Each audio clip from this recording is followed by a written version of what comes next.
Question. Akhila went to a fair in her village. तो अखिला जो है अपने गांव में मेले में जाती है.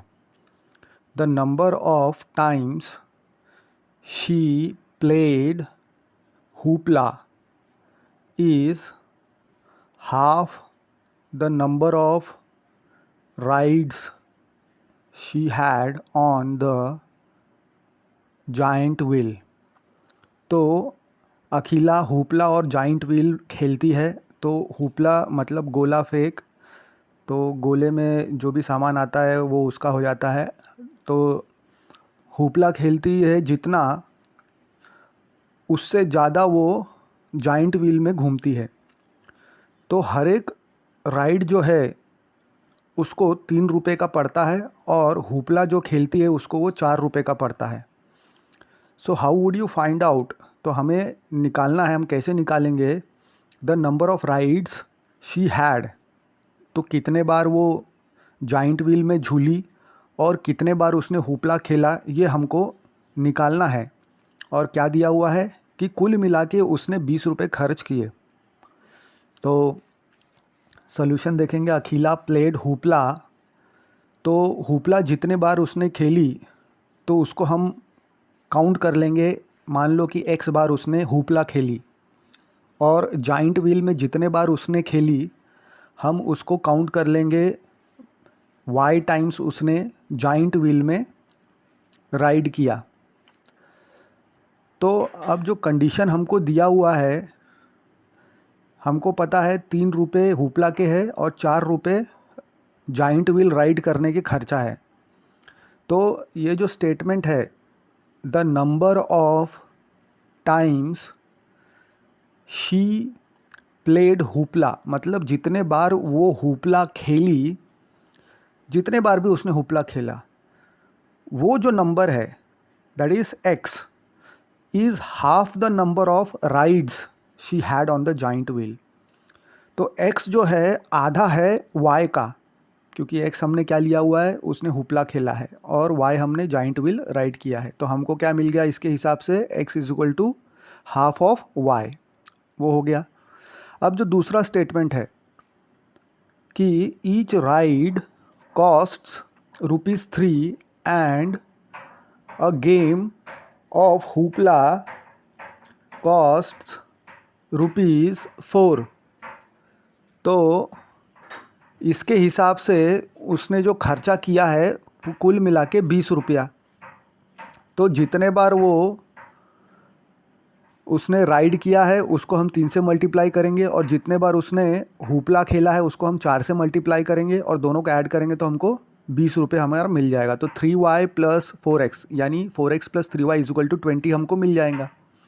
अब हमको फाइंड आउट क्या करना है? हमको फाइंड आउट करना है कि कितने बार उसने जाइंट व्हील में राइड किया और कितने बार उसने हुपला खेली. तो ये हमको फाइंड आउट करना है. तो वो निकालने के लिए हमें दोनों इक्वेशन कंसिडर करना पड़ेगा. तो अब हम उसको सॉल्व करेंगे दोनों इक्वेशन को. तो दोनों इक्वेशन को सॉल्व करेंगे तभी हमको आंसर मिलेगा 1 और 2 का. कितने बार उसने राइड किया और कितने बार हुपला खेला. तो जो पहला इक्वेशन है हम वो दूसरे इक्वेशन में पुट करेंगे. पहला क्या है?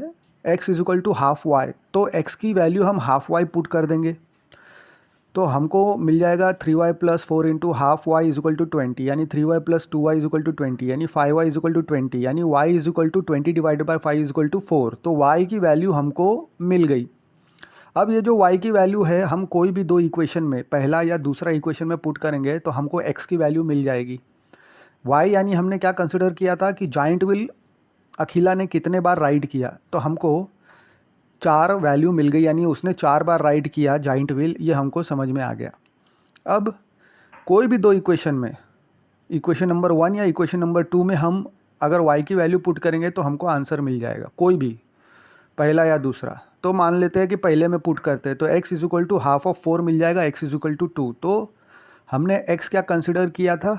कि x टाइम उसने हुपला खेला है, तो अखिला ने 2 बार हुपला खेला है। Question, what are consistent, inconsistent and dependent pair of equations. तो अब हम देखेंगे consistent, inconsistent and dependent pair of equations क्या होते हैं। तो सबसे पहला कंसिस्टेंट पेयर ऑफ इक्वेशन हम किसको कहते हैं? तो अगर इफ़ द लाइंस इंटरसेक्ट, अगर मान लीजिए 2 लाइन है और वो 2 लाइन इंटरसेक्ट करते हैं एक में को एट अ सिंगल पॉइंट, एक ही पॉइंट से दोनों लाइन पास होते हैं, इंटरसेक्ट करते हैं, then the pair of equation, मतलब ये जो 2 पेयर है, ये जो 2 लाइंस है, उनका हमको यूनिक सोल्यूशन मिलेगा। तो जब 2 लाइन एक पॉइंट से पास होते हैं और हमको यूनिक सोल्यूशन मिलता है, तो ऐसे पेयर को हम कंसिस्टेंट पेयर ऑफ इक्वेशंस कहेंगे।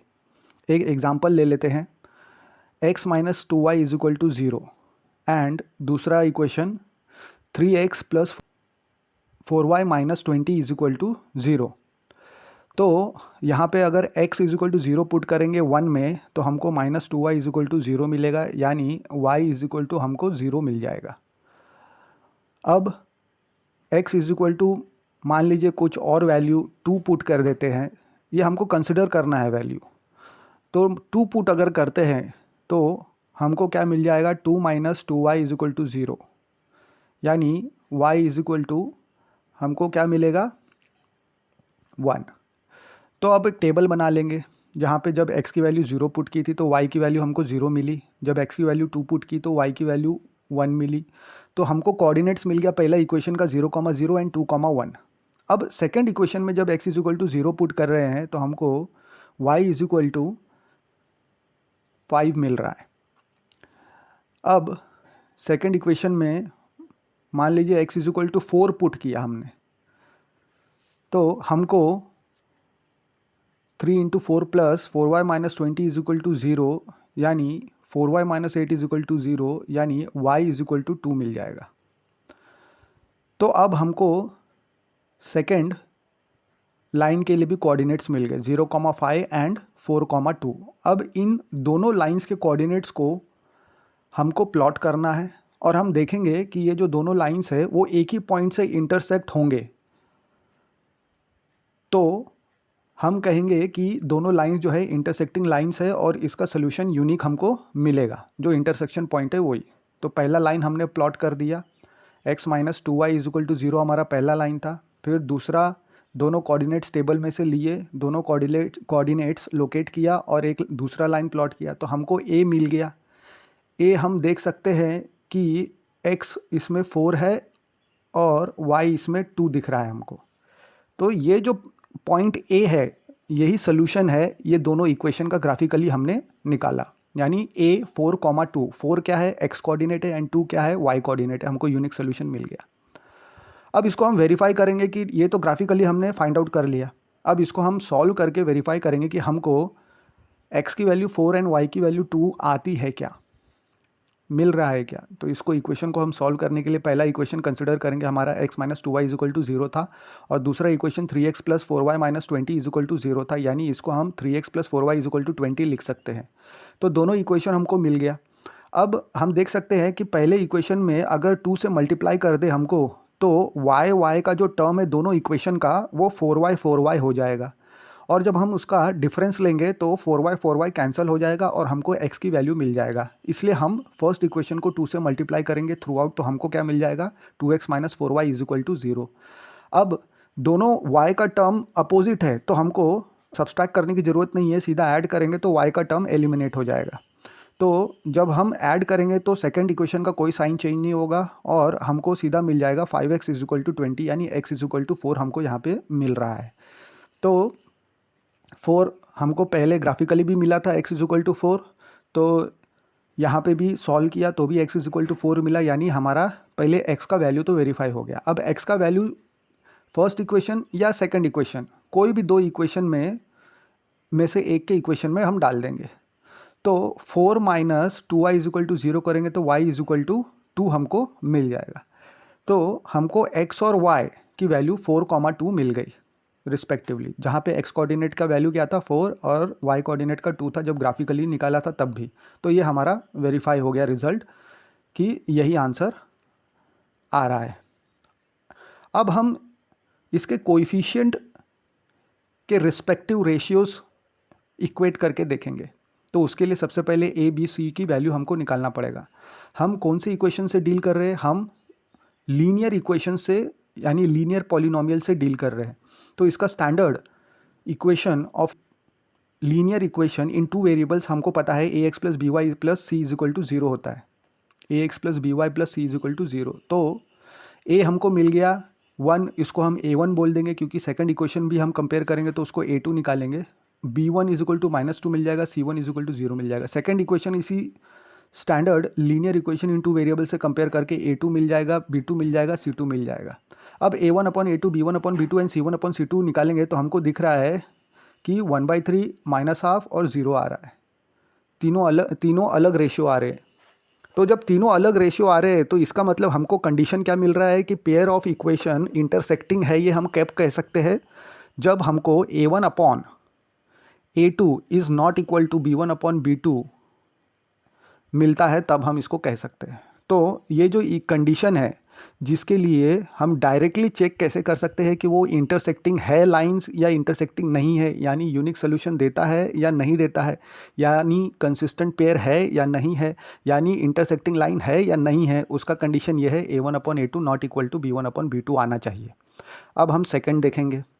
सेकेंड हम देख रहे हैं डिपेंडेंट एंड कंसिस्टेंट इक्वेशन के लिए, मतलब ऐसे पेयर ऑफ इक्वेशन जो डिपेंडेंट हो और कंसिस्टेंट हो, यानी वो जो है इन्फिनाइट सोल्यूशन दे, इन्फिनाइट सोल्यूशन दे। तो उसके लिए क्या हमारे पास कंडीशन है? अगर कोई लाइन जो है वो कोइंसिडेंट है, कोइंसिडेंट है मतलब सुपर इम्पोज होता है, मतलब एक लाइन के ऊपर दूसरा लाइन एग्जैक्टली वैसा का वैसा अगर आ रहा है तो हम बोलेंगे कि जो पेयर ऑफ इक्वेशन है उसके इन्फिनाइटली मेनी सॉल्यूशंस निकलेंगे। तो अब इसको हम ग्राफिकली भी निकालेंगे, फिर हम इसको सॉल्व भी करेंगे और फिर उसके बाद हम रेशियोज़ भी देखेंगे a1 upon a2, b1 upon b2 और c1 अपॉन c2 के बीच में क्या रिलेशन है।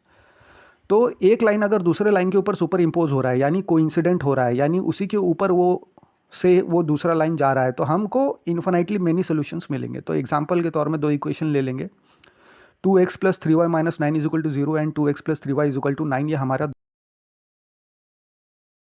इक्वेशन हो गया।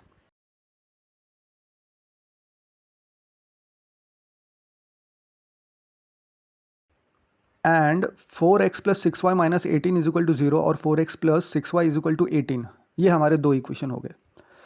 तो x अगर 0 पुट करेंगे पहले इक्वेशन में तो हमको क्या मिलेगा? 2 into 0 plus 3y is equal to 9, यानी 0 plus 3y is equal to 9, यानी 3y इज इक्वल टू 9, यानी y इज इक्वल टू 3 मिल जाएगा। तो अब हम x के हम कोई भी वैल्यू ले सकते हैं। ऐसा वैल्यू हमको लेना है कि हमको होल नंबर ही मिलना चाहिए, whole number in the sense integer मिलना चाहिए, या फ्रैक्शन भी मिल जाए लेकिन उसमें डिफ़िकल्टी होती है, तो इंटीजर मिल जाता है तो थोड़ा आसानी होता है। तो x इज इक्वल टू 3 लिया हमने, तो जब x इज इक्वल टू 3 लिया तो हमको क्या मिल गया? y is equal to 1। तो हमको दो कोऑर्डिनेट्स मिल गए पहले इक्वेशन के, 0,3 एंड 3,1, 0,3 एंड 3,1। अब अगर फ्रैक्शन मिलते तो इसको ग्राफिकली प्लॉट करना डिफ़िकल्ट जाता, इसलिए हमको ऐसे नंबर कंसिडर करना है x की वैल्यू में कि हमको फ्रैक्शन ना मिले तो अच्छा है। तो अब सेकंड इक्वेशन में जब x इज इक्वल टू 0 डाल रहे हैं तो हम y इज इक्वल टू 3 मिल रहा है हमको, और अगर x इज इक्वल टू 3 डाल रहे हैं तो हमको 4 into 3 plus 6y is equal to 18, यानी 12 plus 6y is equal to 18, यानी 6y is equal to 18 minus 12, 6y is equal to 6, यानी y इज इक्वल टू 1 मिल गया हमको। अब इसका टेबल हम बना लेंगे सेकंड इक्वेशन का, तो हमको कोऑर्डिनेट्स मिल गया 0,3 एंड 3,1। अब ये दोनों इक्वेशन के कोऑर्डिनेट्स हम प्लॉट करेंगे। तो जब प्लॉट करेंगे तो हमको जो लाइन्स है वो सुपर इम्पोज मिल रहा है कंडीशन में, या इंटरसेक्ट हो रहा है, या पैरेलल जा रहा है, ये हमको पता चल जाएगा। तो अगर लाइन एक के ऊपर एक से जाएगा तो हम बोलेंगे कि ये जो लाइन है ये कोइंसिडेंट लाइन है, तो हम देख सकते हैं कि दोनों equation 2x plus 3y is equal to 9 और 4x plus 6y is equal to 18, ये दोनों के लिए हमको कोइंसिडेंट लाइन मिल रहा है। यानी हर एक पॉइंट पहले लाइन का दूसरे लाइन के करस्पॉन्डिंग पॉइंट से इंटरसेक्ट हो रहा है, यानी इन्फिनिटली मेनी सॉल्यूशंस हमको इसके मिल रहे हैं। तो कोइंसिडेंट होने के कारण हर एक करस्पॉन्डिंग पॉइंट जो पहले लाइन का है 4x plus 6y minus 18 is equal to 0, हर एक करस्पॉन्डिंग पॉइंट वो टच कर रहा है दूसरे लाइन के पॉइंट्स के साथ।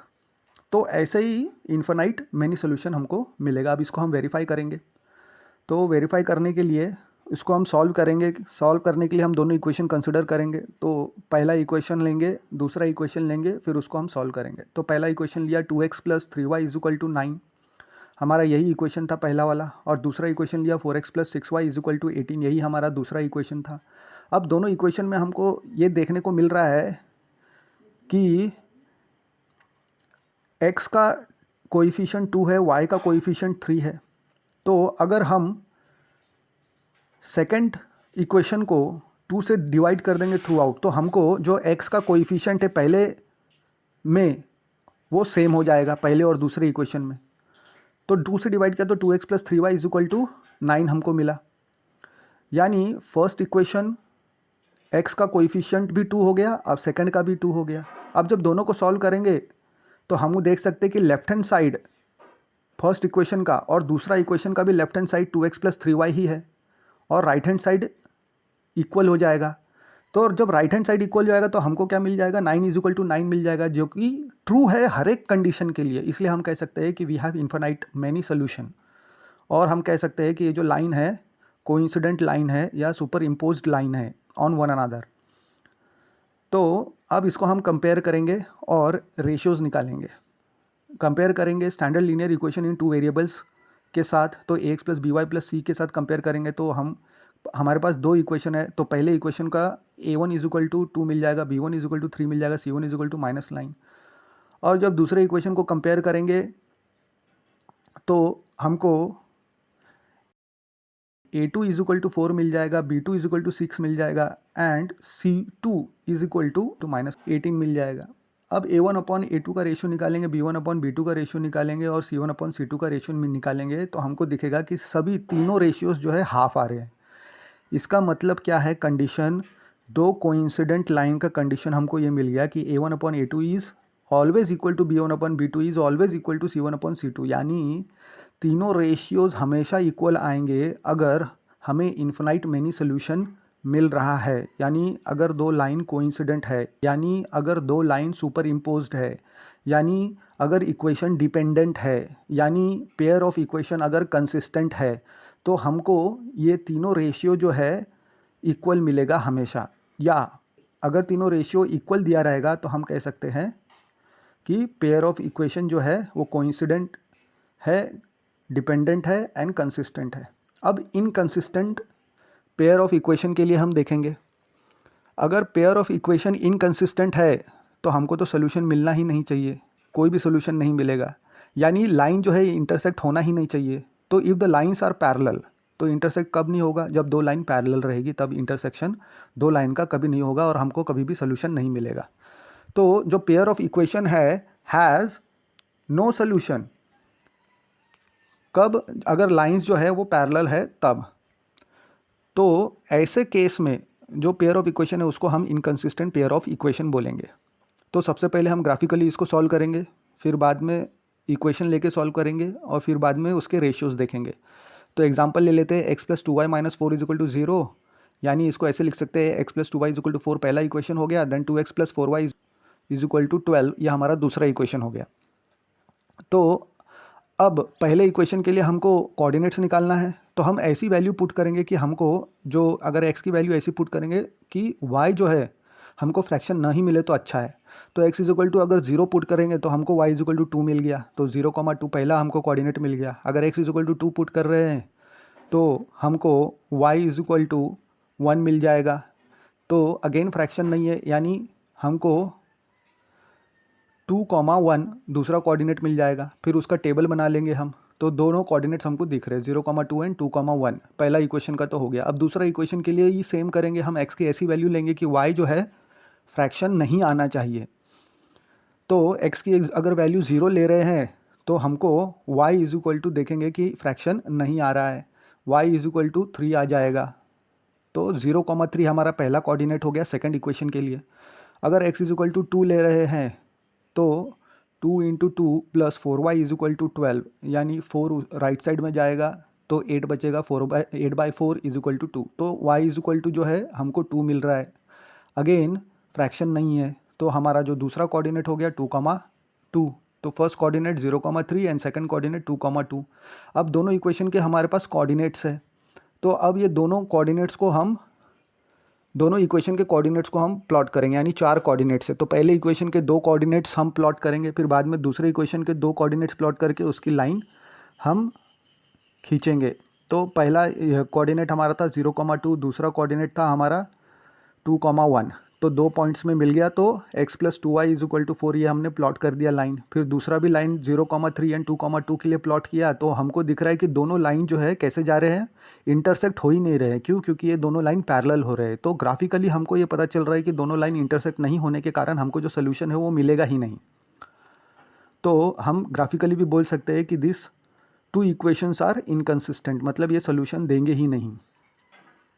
तो ग्राफिकली तो हमको ये समझ में आ गया कि there is no solution for the given 2 equation या पेयर ऑफ इक्वेशंस। तो there exist no solution, graphically हम ये क्लियरली देख सकते हैं। क्यों? क्योंकि लाइन जो है वो पैरेलल जा रहे हैं। तो लाइन पैरेलल होने के कारण, नो सोल्यूशन होने के कारण ऐसे इक्वेशन को हम क्या बोलेंगे? इनकंसिस्टेंट पेयर ऑफ इक्वेशन कहेंगे। अब इसको सॉल्व करेंगे, हम दोनों इक्वेशन को सॉल्व करेंगे और वेरीफाई करेंगे कि जो ग्राफिकल रिप्रेजेंटेशन आया है वो सही आ रहा है कि नहीं आ रहा है। तो सॉल्व करने के लिए हमको सबसे पहले दोनों इक्वेशन को हम कंसिडर करेंगे। तो हमारा जो पहला इक्वेशन था वो x plus 2y is equal to 4, दूसरा इक्वेशन फिर लेंगे हम जो कि 2x plus 4y is equal to 12। तो दोनों इक्वेशन हमको मिल गए। अब हम देख सकते हैं कि पहले इक्वेशन को अगर हम मल्टीप्लाई करते हैं थ्रू आउट बाई 2, तो हमको जो कोइफिशिएंट है x का वो हमको सेम हो जाएगा दोनों इक्वेशन में। तो हमको इक्वेशन क्या मिलेगा? 2x plus 4y is equal to 8। अब ये दोनों इक्वेशन को 2 और 3, इक्वेशन नंबर 2 एंड 3 को हम सॉल्व करेंगे, तो हमको क्या देखने को मिल रहा है कि इक्वेशन 2 का लेफ्ट हैंड साइड भी 2x प्लस 4y है और इक्वेशन 3 का लेफ्ट हैंड साइड भी 2x प्लस 4y है। और जब लेफ्ट हैंड साइड इक्वल होता है तो राइट हैंड साइड भी इक्वल हो जाता है। तो राइट हैंड साइड इक्वल हो जाएगा तो 12 इज इक्वल टू 8 आ जाएगा। और 12 इज इक्वल टू 8 होता है कि हमें पता है कि ये जो स्टेटमेंट है ये गलत है। तो कोई भी ऐसी वैल्यू x और y के लिए हमको नहीं मिलेगी इस इक्वेशन में जिसके लिए 12 इज इक्वल टू 8 आ जाए। ये तो हमको समझ में आना चाहिए। 12 इज इक्वल टू 8 कभी हो सकता है क्या? नहीं हो सकता है। इसका मतलब ये दो इक्वेशन में x और y वेरिएबल की कोई भी अगर हम वैल्यू डालते हैं तो कभी नहीं 12 इज इक्वल टू 8 आ ही नहीं सकता। तो इसका मतलब क्या है? ये दोनों इक्वेशन का कोई सोल्यूशन एग्जिस्ट नहीं होता है। ये हमने सॉल्व करके भी वेरीफाई कर लिया दोनों इक्वेशन को। अब हम रेशियोज़ लेंगे कोएफिशिएंट्स के, तो उसके लिए हमें दोनों इक्वेशन को कंपेयर करना पड़ेगा standard linear equation in 2 variables के साथ। तो standard linear equation in 2 variables क्या है? ax plus B Y plus c is equal to 0, जहाँ पे पहले इक्वेशन के लिए हमको a क्या मिल जाएगा? a1 is nothing but the coefficient of x, b1 is nothing but the coefficient of y and c1 is the constant. तो a1 हमको 1 मिल जाएगा, b1 2 मिल जाएगा, c1 -4 मिल जाएगा। सेकंड इक्वेशन के लिए हमको a2 मिल जाएगा 2, फिर b2 मिल जाएगा 4 एंड c2 मिल जाएगा -12। अब रेशियो ले लेंगे a1 upon a2, b1 upon b2 and c1 upon c2। तो हमको क्या देखने को मिल रहा है कि a1 upon a2 is equal to b1 upon b2 आ रहा है, लेकिन it is not equal to c1 upon c2। a1 upon a2 क्या है? हाफ है, b1 अपॉन b2 हाफ है, लेकिन c1 अपॉन c2 क्या है? 1/3 है। तो ये कंडीशन है अगर हम ratios of coefficients of respective variable ले रहे हैं। तो अगर ऐसा कंडीशन हमको देखने को मिलेगा तो हम डायरेक्टली कह सकते हैं कि the pair of linear equation does not have any solution, ये हम यानी ये कह सकते हैं कि इनकंसिस्टेंट पेयर ऑफ इक्वेशन का ये कंडीशन है A1/A2 is equal to B1/B2 not equal to C1/C2।